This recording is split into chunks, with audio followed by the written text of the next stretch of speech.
नमस्कार आप सभी को राजस्थान क्लासेस के इस यूट्यूब प्लेटफॉर्म पर मैं आदर्श कुमार आप सभी का बहुत बहुत स्वागत करता हूं। आइए दोस्तों, वनपाल वन रक्षक या फिर आप कर रहे हैं अगर कांस्टेबल की तैयारी, तो आप आज आपके लिए हूबहू पेपर लेकर आया हूं। दोस्तों इसमें मैं आपको बता दूं, इंडिया जीके भी शामिल है, इसमें राजस्थान जीके भी शामिल है और इसमें जो है अपनी साइंस भी शामिल है और इसमें आपके लिए कंप्यूटर के क्वेश्चन भी शामिल है। उम्मीद करूंगा आप सभी इस क्लास को अंत तक जुड़े रहकर ज़रूर देखेंगे, क्योंकि ये क्लास कहीं ना कहीं आपके एग्ज़ाम के लेवल को क्रॉस करने वाली। तो तैयारी अगर करते हैं तो मैं आपको चैलेंज देता हूं दोस्तों, 50 में से आप 30 क्वेश्चन करके बताइए। 40 यहाँ पे इसको इग्नोर कर लीजिएगा, 30 यहाँ पे आप नोट डाउन कर दीजिएगा, ठीक है। तो चलिए दोस्तों, बहुत बढ़िया, ये टारगेट लेके चलो कि भाई हमें जो है कम से कम 30 क्वेश्चन तो राइट करने ही करने। पहला क्वेश्चन राजस्थान जीके का आपकी स्क्रीन पर है कि भाई समुद्र लहर नामक लहरिया कहाँ रंगा जाता है। दोस्तों बिल्कुल इजी से प्रश्न से शुरुआत करते हैं और राइट आंसर आप सभी का हो जाएगा। ये जोधपुर में नहीं होता, अजमेर में भी नहीं होता, बीकानेर में भी इस प्रकार का लहरिया इन तीनों जिलों में नहीं होता। तो हमारा राइट आंसर जाएगा डी ऑप्शन, इनमें से कोई नहीं। तो सर कोई ना कोई तो होगा, हाँ जी कोई ना कोई, क्यों, जयपुर है ना, ठीक है। तो ध्यान रखना दोस्तों, डी ऑप्शन आप सभी का सही उत्तर होगा। सिंह पर सवार, क्या पूछा जा रहा है दोस्तों, सिंह पर सवार गणेश जी की मूर्ति कहाँ पर विद्यमान है। राजस्थान जीके का क्वेश्चन है, आप सभी का राइट आंसर हो जाएगा सर बीकानेर में। बीकानेर में कहाँ पर, जूनागढ़ फोर्ट में दोस्तों, ठीक है। कहाँ पर है, जूनागढ़ फोर्ट में। और इनको हेरम्ब गणपति भी बोलते हैं दोस्तों। कैसा, क्या, कौन से गणपति बोलते हैं इनको हेरम्ब गणपति भी बोलते हैं। यहाँ पे क्वेश्चन किया जा रहा है कि निम्नलिखित में से असुमिलित, इस साइड में सभ्यता देर का है और सेकंड टाइम में जो कि खोजकर्ता देर का है। तो रोपड़ की खोज जो है यज्ञदत्त शर्मा ने, बिल्कुल सही है, रोपड़ यज्ञदत्त, ठीक है, आप याद रखेंगे। आलमगीर की भी यज्ञदत्त शर्मा ने ही 1958 में की थी। धौलावीरा की खोज जो है दोस्तों, देखिए रोपड़ कहाँ पे बोले सर, पंजाब में, आलमगीर कहाँ पे बोले सर, यूपी में, और धौलावीरा सर ये गुजरात में, ठीक है। तो समुद्रों की खोज जो है ना, ये तो जेपी जोशी, जगदीश प्रकाश जोशी ने की थी धौलावीरा की। समुद्रों की राखाल दास ने नहीं की। तो सर समुद्रों की किसने की, तो भैया समुद्रों की मैके ने की। किसने की, मैके, ठीक है, मैके ने की थी अपने 1925 में। ध्यान रखिए दोस्तों, मोस्ट इंपोर्टेंट क्वेश्चन था ये आपका। अगला प्रश्न आप सभी की स्क्रीन पर है, चंबल नदी पर गांधी सागर बांध कहाँ पर बना हुआ है। देखिए सर्वाधिक बांध भी चंबल पर ही बने हुए, जैसे राणा प्रताप सागर है, कोटा बैराज है, जैसे कोटा बैराज है, ठीक है, और जैसे ये गांधी सागर हो गया, ठीक है। तो ये जो है कहाँ पर है दोस्तों, आप सभी ने कहा कि सर ये जो है ये इनमें से कहीं पर भी नहीं है। तो मतलब गांधी सागर कहाँ पर है दोस्तों, एमपी में। ध्यान रखना, गांधी सागर कहाँ पर है, एमपी में है। और एक और जो बांध मैंने आपको बताना भूल गया, चंबल पर राणा प्रताप, कोटा बैराज, गांधी सागर और एक जवाहर सागर, ठीक है दोस्तों, जवाहर सागर, ठीक है, जो कि कोटा में ही है। और कोटा में दो बांध है, कोटा बैराज और जवाहर सागर। निम्नलिखित में से किस धातु को केरोसिन में डुबो कर रखते हैं। इनमें से वो कौन सी धातु है जिसको आप केरोसिन में डुबो कर रख सकते हैं, ये आपका राइट आंसर होना चाहिए। सर सोडियम को ही करेंगे हम तो, चलो साहब सोडियम को लॉक कर दीजिए। आगे बढ़ते हैं, आइए मेरे साथ। अगला प्रश्न आप सभी के स्क्रीन पर है, रणजीत सागर बांध नदी घाटी परियोजना किस नदी पर स्थित है। रणजीत सागर, तो देखिए दोस्तों रणजीत, ठीक है, रणजीत कहाँ पर है, रावी, रणजीत रावी, ऐसे आप याद रखेंगे, ये ऑप्शन लॉक हो जाएगा, ठीक है। इसको जो है ना, इसको थी एम डैम भी बोला जाता है, थी एम बांध कह लो या थी एम डैम भी बोला जा सकता है, ठीक है। पंजाब और जम्मू कश्मीर की सीमा पर ये निर्मित है। अगला प्रश्न आप सभी की स्क्रीन पर है, राजफेड दोस्तों, RAJFAD, राजफेड की स्थापना कब होती है, ये आप सभी को बताना है। 1956 नहीं होगा भैया, 1957 हो जाएगा। जस्ट मतलब हम कहें अपना जो राजस्थान का राजस्थान जब अस्तित्व में आया कि भाई 1 नवंबर को अस्तित्व में आया, तो 1 नवंबर 1956 को आया, ठीक है। 56 के बाद में 57 में ये हुआ राजफेड का, याद रखेंगे बस ऐसे ही। हिंदुस्तान मशीन टूल्स कहाँ पर स्थित है, ये बता दीजिएगा, जल्दी से बताइए। देखिए कितना आसान सा प्रश्न है, आप सभी का कोटा नहीं होगा, जयपुर नहीं होगा, भीलवाड़ा भी नहीं होगा, अजमेर हो जाएगा। दोस्तों देखिए प्रश्न ये पूछा जा रहा है कि हिंदुस्तान मशीन टूल्स ये कहाँ पर है, ये मशीनरी का काम आप ऐसे याद रखेंगे अजमेर में है, ठीक है। स्लोवाकिया देश के द्वारा इसकी सहायता की गई थी दोस्तों, ध्यान रखिएगा। अगला क्वेश्चन है, घोड़े के अस्थि पंजर कहाँ पर मिलते हैं दोस्तों, बताना जरा, हैं बताना जरा, घोड़े के अस्थि पंजर कहाँ पर मिले हैं। तो सुरकोट डाकोतदा में भी मिले, कालीबंगा में भी मिले और लोथल में भी मिले। दोस्तों लोथल कहाँ पर है, बोले सर गुजरात है। कालीबंगा हनुमानगढ़ है। सुरकोटड़ा कहाँ पर है, बोले सर पता नहीं। क्यों पता नहीं, जल्दी बताओ। देखो सुरकोटड़ा मैं आपके लिए छोड़ देता हूँ, ठीक है। तो यहाँ पे आप सभी का राइट आंसर डी ऑप्शन हो ही जाएगा। और चावल के प्रथम साक्ष्य हमें कहाँ पर मिलते हैं, बोले सर लोथल से मिलते हैं। और कृषि के प्रथम साक्ष्य हमें कहाँ से मिलते हैं, मेहरगढ़ से मिलते हैं। कहाँ से, मेहरगढ़ से। अगला क्वेश्चन है, विकृतीकृत स्प्रिट एथेनॉल का मिश्रण जो है वो पेट्रोल के साथ होता है, केरोसिन के साथ में, या जल के साथ में, या पायरिडीन के साथ। जी बिल्कुल पायरिडीन के साथ हो जाएगा राइट आंसर आप सभी का। अगला प्रश्न आप सभी की स्क्रीन पर है कि 8 खंभों वाली छतरी का स्तंभ जो है ना वो किसका है, महाराणा प्रताप का है, मान सिंह का है, महाराणा अमर सिंह या महाराणा उदय सिंह। तो देखिए ये बिल्कुल आसान सा प्रश्न, मैंने आपको कई बार बताया कि 19 जनवरी 1597 को देहांत किसका होता है, बोले सर महाराणा प्रताप का होता है, महाराणा प्रताप का, ठीक है। ध्यान रखना दोस्तों 54 में इनका होता है, 54 में क्या होता है, इनका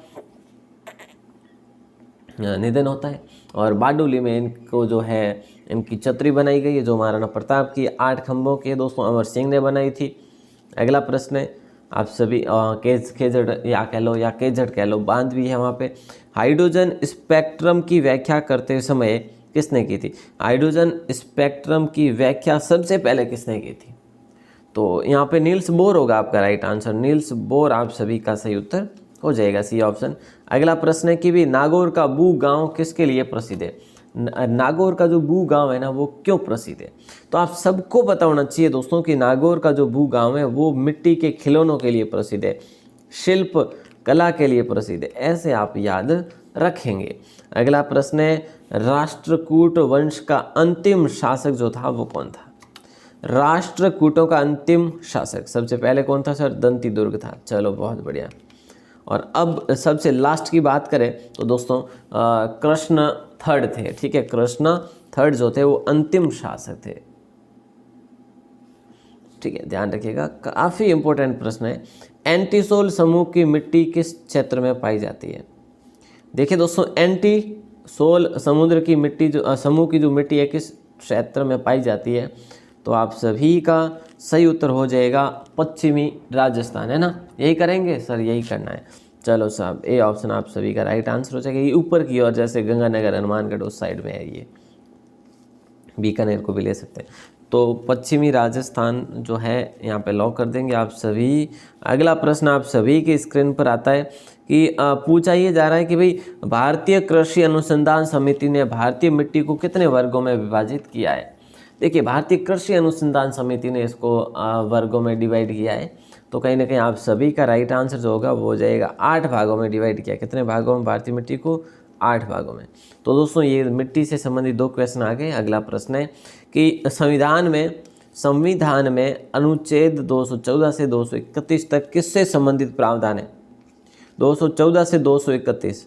आप सबको ऐसा नहीं लगता कि सर उच्च न्यायालय होगा, हाँ जी हो तो रहा है सर, चलो बहुत बढ़िया। 163 के बाद में मुख्यमंत्री, 151 के बाद में राज्यपाल, ठीक है। तो ये चीज़ें कहीं ना कहीं आपके लिए मोस्ट पॉपुलर है जो एग्ज़ाम के लिए अपने आप में जाने जाते हैं। नामचिक नामफुक जो कोयला किस राज्य में स्थित है, कोयला क्षेत्र है ये, नामचिक और नामफुक, तो दोस्तों ये है अपने अरुणाचल प्रदेश में। कहाँ पर है, अरुणाचल प्रदेश में, ठीक है। और याद रखना दोस्तों ये जो अरुणाचल का जो जिला है ना उसका नाम है चांगलांग, ठीक है, चांगलांग जिले के अंतर्गत ये आते हैं। अगला प्रश्न है राजस्थान के कुल कितने जिले अंतनिष्ठ या फिर अंतर्वर्ती जिले दोस्तों, मतलब कि वो ऐसे जिले जो सिर्फ और सिर्फ जिलों से ही सीमा बनाते हैं, राजस्थान के जिलों से सीमा बनाते हैं, अन्य किसी भी राज्य या अंतर्राज्यीय या अंतर्राष्ट्रीय सीमा नहीं बनाते। तो वो जिले हैं कुल 208। कितने हो जाएंगे? 8 हो जाएंगे। अगला प्रश्न आप सभी की स्क्रीन पर आता है, कायाल नामक भौगोलिक संरचना भारत में किस राज्य में पाई जाती है? कायाल नामक, जिस प्रकार से हमारे यहाँ पे जो है ना वो भूगर्भीय पट्टी कहाँ पर है सर? आपको नहीं पता क्या? पोखरण में है ना वो, हाँ वही। चलिए पोखरण से जो है ना लाठी तक, जिसे हम बोलते हैं लाठी सीरीज। तो चलिए यहाँ पे कायाल जो है ना ये कहाँ का है? तो दोस्तों केरल, कायाल केरल, ऐसे आप याद रखेंगे, ठीक है। अगला प्रश्न आप सभी के स्क्रीन पर, किस मिट्टी में अधिक समय तक आर्द्रता बनाए रखने की क्षमता होती है? अधिक समय तक आर्द्रता बनाए रखने वाली, या फिर आप कह लो आर्द्रता के लिए गुणयुक्त मिट्टी जो है वो जो अपनी राइट आंसर होगा काली मिट्टी। दोस्तों कैसी मिट्टी हो जाएगा? काली मिट्टी, जो कि पहाड़ी क्षेत्रों में होती है और वहाँ पर अनाज भी खूब सारा और अच्छा होता है। बी ऑप्शन लॉक होगा। तुगलकाबाद दिल्ली में जिसका निर्माण किसने करवाया था? तुगलकाबाद का निर्माण गयासुद्दीन तुगलक ने करवाया, मोहम्मद तुगलक ने, या इब्राहिम लोदी, या बाबर लोदी को हटा दीजिएगा, आप करिएगा लॉक गयासुद्दीन तुगलक को। ए ऑप्शन को आप सभी लॉक कर देंगे। अतारकिन की बात करें, अतारकिन, अपना जो अतारकिन का दरवाज़ा है ना, सबसे पहले मोहम्मद बिन तुगलक ने ही बनवाया था, जो नागौर में है ना वो। अगला क्वेश्चन है कि भाई ध्वनि की गति सर्वाधिक होती है। ध्वनि की गति जो सर्वाधिक कब होती है, किस में होती है?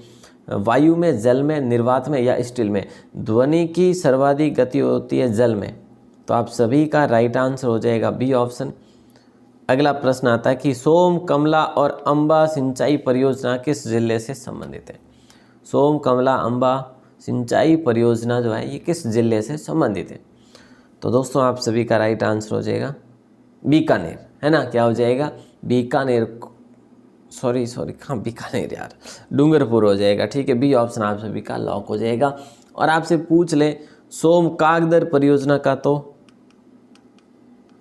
देखिए दोस्तों, सोम, कमला, अंबा का पूछे तो आप डूंगरपुर कर लेना, और सिर्फ 2 वर्ड का पूछे सोम कागदर तो आप करेंगे किसको पता है आपको? उदयपुर को करेंगे। ये 2 कन्फ्यूजन आपके बड़े होते हैं, वैसे अब नहीं होंगे। अगला प्रश्न क्या है? राजस्थान में पर्यटन को उद्योग का दर्जा मोहम्मद यूनुस समिति की सिफारिश पर कब दिया गया? पर्यटन को उद्योग का दर्जा किसकी सिफारिश पर? मोहम्मद यूनुस समिति की सिफारिश पर दिया गया था।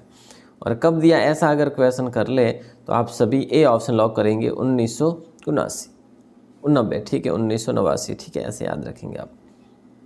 अगला प्रश्न है कि सारंगी किस प्रकार का वाद्य यंत्र? बताइए दोस्तों, बिल्कुल इंपॉर्टेंट सा प्रश्न आप सभी के स्क्रीन पर कि सारंगी किस प्रकार का वाद्य यंत्र है? तो सारंगी जो है ना ये एक प्रकार का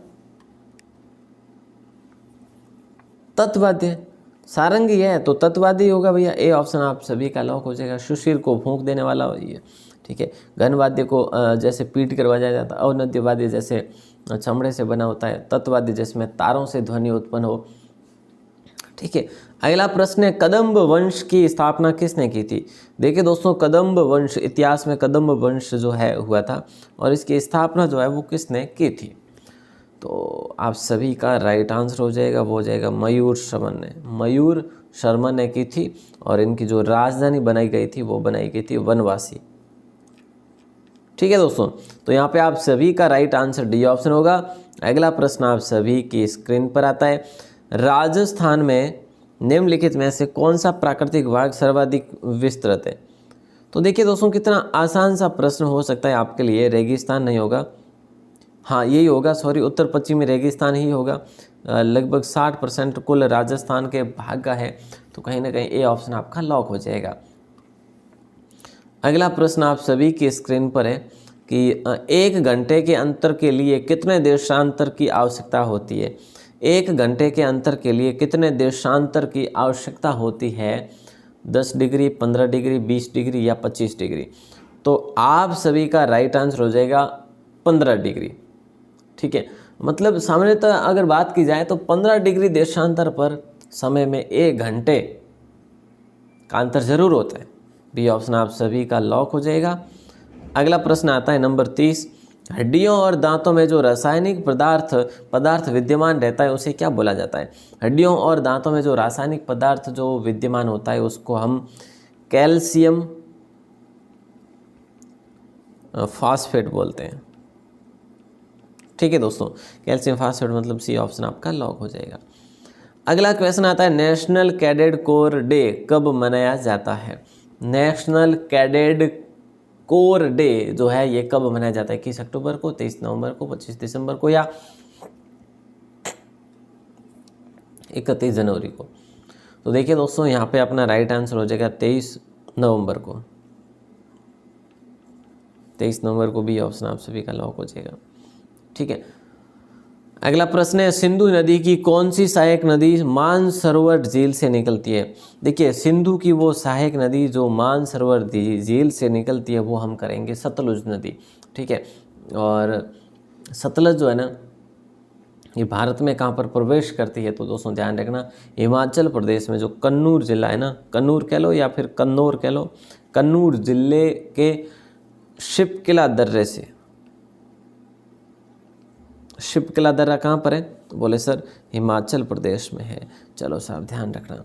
अगला प्रश्न आप सभी की स्क्रीन पर है, खस घास कहाँ पाई जाती है? ये क्वेश्चन कई बार एग्जाम में पूछा गया, असिस्टेंट प्रोफेसर एग्जाम में पूछा गया, पटवारी के एग्जाम में पूछा गया।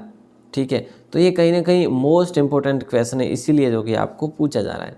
तो आप सभी का राइट आंसर हो जाएगा टोंक। मुख्य रूप से टोंक है, जैसे सवाई माधोपुर है, जैसे एक मैं आपके लिए लिख देता हूँ भरतपुर भी है, और एक कोटा भी लिख देता हूँ। तो ये जो है ना 4 जिले जहाँ पर सर्वाधिक होती है।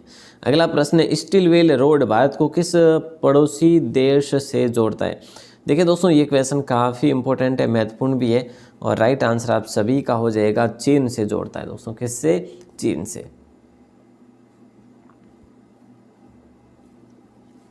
अगला प्रश्न आता है कि भाई सिरके की प्रकृति अम्लीय किसके कारण होती है? देखिए प्रश्न क्या पूछा जा रहा है कि सिरके की प्रकृति अम्लीय किसके कारण होती है? साइट्रिक अम्ल के, या सल्फ्यूरिक, या हाइड्रोक्लोरिक, या एसिटिक? सर ए या बी में फाइनल कर दो। नहीं नहीं नहीं नहीं जी नहीं, यहाँ पे हम करेंगे डी ऑप्शन को, एसिटिक अम्ल हो जाएगा राइट आंसर। राजस्थान का वह कस्बा जो अपनी हवेलियों के कारण शेखावाटी की स्वर्ण नगरी कहलाती है और उसका नाम क्या है? बिसाऊ है, या नवलगढ़, या मंडावा? देखिए दोस्तों, ये तीनों जो क्षेत्र है ना, ये तीनों क्षेत्र झुंझुनू के हैं। ठीक है, और यहाँ पे हमारा जो राइट आंसर होगा वो होगा नवलगढ़। तो नवलगढ़ दोस्तों हवेलियों के लिए प्रसिद्ध है, सर्वाधिक हवेलियाँ, या फिर कह लो स्वर्ण नगरी। ठीक है, सी ऑप्शन आप सभी का सही उत्तर होगा। नैनीताल में क्या स्थित है? देखिए दोस्तों, नैनीताल में क्या स्थित है? नैनीताल में क्या स्थित है? नैनीताल दोस्तों कहाँ पर है? सर नैनीताल तो अपने वहाँ पे है। कहाँ पे बताओ? सर उत्तराखंड में। वाह जी वाह, बहुत बढ़िया। तो यहाँ पे जिम कार्बेट पार्क है दोस्तों। नैनीताल में क्या है? जिम कार्बेट पार्क है। देखिए अगर बात की जाए, ये देश का पहला है वैसे पार्क है। ठीक है, नेशनल पार्क है। और दोस्तों अगर देखा जाए तो जो अपना है ना, इसकी स्थापना तो मैल्कम हेले ने की थी। ठीक है, हेले नाम से ही पहले इसका नाम हुआ करता था इस पार्क का, लेकिन बाद में जिम कार्बेट कर दिया गया। अगला, अच्छा मानस कहाँ पे? मानस असम है दोस्तों, बिल्कुल सही है। अगला प्रश्न आप सभी की स्क्रीन पर है, भगवान शिव को समर्पित शिवाड़ के मेले का आयोजन राजस्थान के किस जिले में किया जाता है? शिवाड़ जो है सवाई माधोपुर हो जाएगा आप सभी का लॉक। ठीक है, भाद्रपद माह में यहाँ पे भरा जाता है मेला भी। अगला प्रश्न आप सभी की स्क्रीन पर है, शालीमार बाग कहाँ स्थित है? देखिए दोस्तों, शालीमार बाग जो है ना, ये कहाँ पर स्थित है? इसके निर्माण की अगर बात करें तो किसने निर्माण करवाया? तो ध्यान रखना, जहांगीर ने निर्माण करवाया था 1619 में, 1619, और ये अपने कहाँ पर? श्रीनगर में।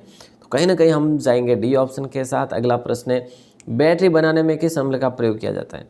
देखिए दोस्तों, जो बैटरी बनाई जाती है, किसी के लिए भी जो बैटरी का उपयोग किया जाता है या बैटरी बनाई जाती है तो उसमें सल्फ्यूरिक अम्ल का प्रयोग किया जाता है, सल्फ्यूरिक अम्ल का। ठीक है दोस्तों, राइट आंसर आप सभी का हो जाएगा ए ऑप्शन। अगला प्रश्न आता है, देखिएगा भैया लास्ट तक बने रहिए। अभी तक अपने 41 क्वेश्चन पढ़े, 20 मिनट हुए।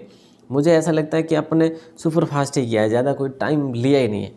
41 नंबर क्वेश्चन है कि इंटरनेट पर कंप्यूटर के माध्यम से विशिष्ट रूप से पहचाना जाता है। तो आप सभी का ये लो आगे कंप्यूटर के क्वेश्चन। ठीक है, आप सभी का राइट आंसर हो जाएगा आईपी पता। ठीक है, आईपी पता याद होना चाहिए, इंटरनेट प्रोटोकॉल। ठीक है दोस्तों, तो यहाँ पे सी ऑप्शन लॉक हो जाएगा। अब मैं आपको लास्ट में कुछ काफ़ी चीज़ें बताऊंगा जो कि बताने लायक है, आपके लिए मतलब सरप्राइज लायक भी हो सकती है। वैसे देखिए, निम्नलिखित में से कौन सा अटैक मूल संदेश को संशोधित करता है? तो एक्टिव अटैक आपका लॉक हो जाएगा, ए ऑप्शन। ऐसे क्वेश्चन भी आपको एग्जाम में देखने को मिल सकते हैं। इस बार जैसे ग्राम सेवक में कैसे मिले थे, कंप्यूटर से संबंधित हवाई नहीं लगी थी पेपर की। चलिए, निम्नलिखित में से कौन सी सबसे अधिक गति की मोबाइल संचार तकनीक है? 3G 4G देखिए 3G या 4G वीमैक्स या 4G HSPA या 4G LTE। तो दोस्तों 4G LTE आप अपने मोबाइल में देखते ही है ना, 4G LTE जो है अभी लेटेस्ट है, बाकी बस है ना, ये सबसे अधिक गति वाला मोबाइल संचार ऑप्शन है। अगला प्रश्न है नंबर 44, जब ईमेल भेजा जा रहा हो तो संदेश सामग्री का वर्णन करती है? स्पैम या जिंक या फिर ड्राफ्ट या थ्रेश कह लो या ट्रैश कह लो। तो यहाँ पे आपका राइट आंसर होगा ड्राफ्ट। देखियो, मैंने आपको कई बार बताया कि अगर आप किसी को ईमेल भेजते हैं तो या तो आप कैंसिल कर देते हैं तो भी ड्राफ्ट में चली जाती है। जब तक आप सामने वाले को ईमेल, देखिए आपने सामने वाले की आईडी लगा दी है, जीमेल आईडी आपने लगा दी है, जीमेल का एड्रेस लगा दिया है, उसके बाद आपने कोई पीडीएफ अपलोड करी है, उसमें अटैच करी है या फिर फ़ोटो करी हो, तो उसी समय से वो ड्राफ्ट में चली जाती है, चाहे आप भेजो या फिर ना। अगर भेज देते हैं तो फिर सेंट में चली जाएगी, है ना। अगला प्रश्न 45 है कि इंटरनेट पर कंप्यूटर को विशिष्ट रूप से पहचान करने में उपयोगी होता है। तो आप सभी का लॉक हो जाएगा आईपी पता। वो सेम इक्वेशन आ गया भैया आज तो। अगला प्रश्न है, निम्नलिखित में से कौन ईमेल सर्विस प्रोवाइडर नहीं है? ईमेल के प्रकार या फिर ईमेल के अंतर्गत जो आने वाला, जैसे आउटलुक आता है, जीमेल भी आता है, याहू मेल भी आता है, ठीक है, जावास्क्रिप्ट मेल नहीं आता। तो जो मोस्ट पॉपुलर है वो जैसे याहू है, फिर आउटलुक भी है, जीमेल भी है, ये तीनों के तीनों जो है किसके? ईमेल के ही प्रकार है, ईमेल के अंतर्गत ही आते हैं।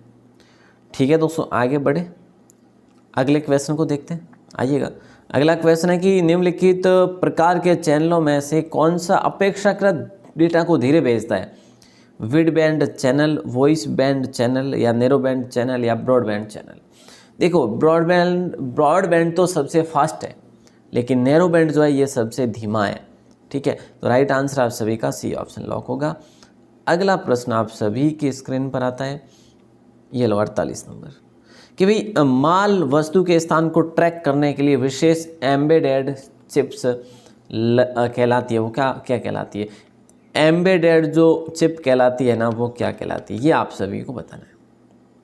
स्मार्ट कार्ड नहीं होगा, GPU भी नहीं होगा, ये भी नहीं होगा, ये होगा RFID। ठीक है दोस्तों, RFID कह लो, डी ऑप्शन। अगला प्रश्न है, यूजर के बारे में सूचना संग्रहित करने वाली फाइलें जो क्या कहलाती है? आप काम करते हैं और आपकी फाइलों को जो संग्रहित करता है वो कौन करता है? ये प्रश्न आप सभी के लिए है और कुकीज़ को लॉक करेंगे आप सभी। और 50 नंबर क्वेश्चन आप सभी की स्क्रीन पर है और इसका जवाब दोस्तों मैं आपसे पूछूंगा। जी बिल्कुल, आप ही से पूछना है मुझे। कंप्यूटर का सवाल है और सही से आपको जवाब भी देना है कि नेटस्केप नेविगेटर एक प्रकार का ऑपरेटिंग सिस्टम है या कंपाइलर है या ब्राउज़र है या एंटीवायरस प्रोग्राम है? उम्मीद रहेगी आप सभी से, आशाएं रहेगी आप सभी से कि आप सभी इसका जवाब देंगे। और मैंने आपको जैसा कि बताया था कि अपनी रात को क्लास नहीं होगी, जो मैंने आपको बताया था, जो इवेंट जो था रात का है ना, उत्कर्ष क्लासेस जोधपुर का, उन्होंने इतिहास रच दिया है एक बार फिर से। 3,61,000 के समथिंग लाइव रिकॉर्ड, जो कि संख्या बल में इतने सारे, तो उनको बहुत बहुत शुभकामनाएं और आप सभी को भी। और दोस्तों देखिए, इस प्रश्न का जवाब ज़रूर दे देना आप, है ना। और आज रात 9 बजे फिर से, आप सबको पता है राजस्थान जीके की क्लास आएगी। कल अपनी नहीं हुई थी, लेकिन परसों वाली लिस्ट आएगी, तो आप सबको एक्टिव रहना है, अपने मित्रों को जोड़ना है। उम्मीद रहेगी आप सभी से। आप सभी का दिल से बहुत बहुत शुक्रिया, धन्यवाद, जय हिंद। जो टेस्ट आते हैं, जो PDF आती है, वो दे दीजिएगा। कांस्टेबल की अब तक मैंने 17 मॉडल पेपर दे दिए। अब आपने पता नहीं कितने डाउनलोड किए या नहीं किए।